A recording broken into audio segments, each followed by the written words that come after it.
Dito mga tol, magsasawa talaga ako dito kakanood ng truck. Ang dami dito mga tol. Dito lang to sa bypass mga tol, malapit sa Shell bago mag-Shopee. Nakikita nyo ba yung kulay puti na yan nasa gitna ng kalsada?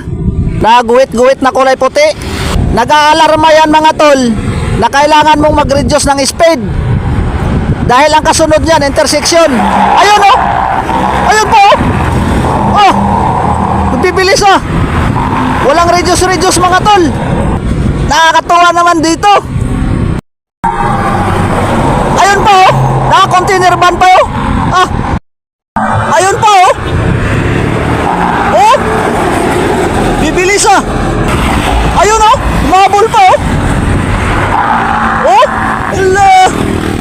Karirahan na dito mga tol! Ayun oh! Oh! Usok-usok oh!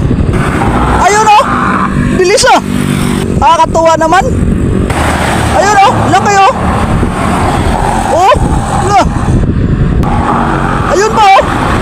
Nakakatuwa naman dito! Oh! Bilis! Humabol! Kaya sa lahat ng mga papasok ng Shopee, alam ko marami papasok dito. Sa lahat ng mga papasok, mag-ingat kayo mga tol. Kung maaari, gilid lang kayo. Napakadelikado, walang reduce dito. Banat lang ng banat.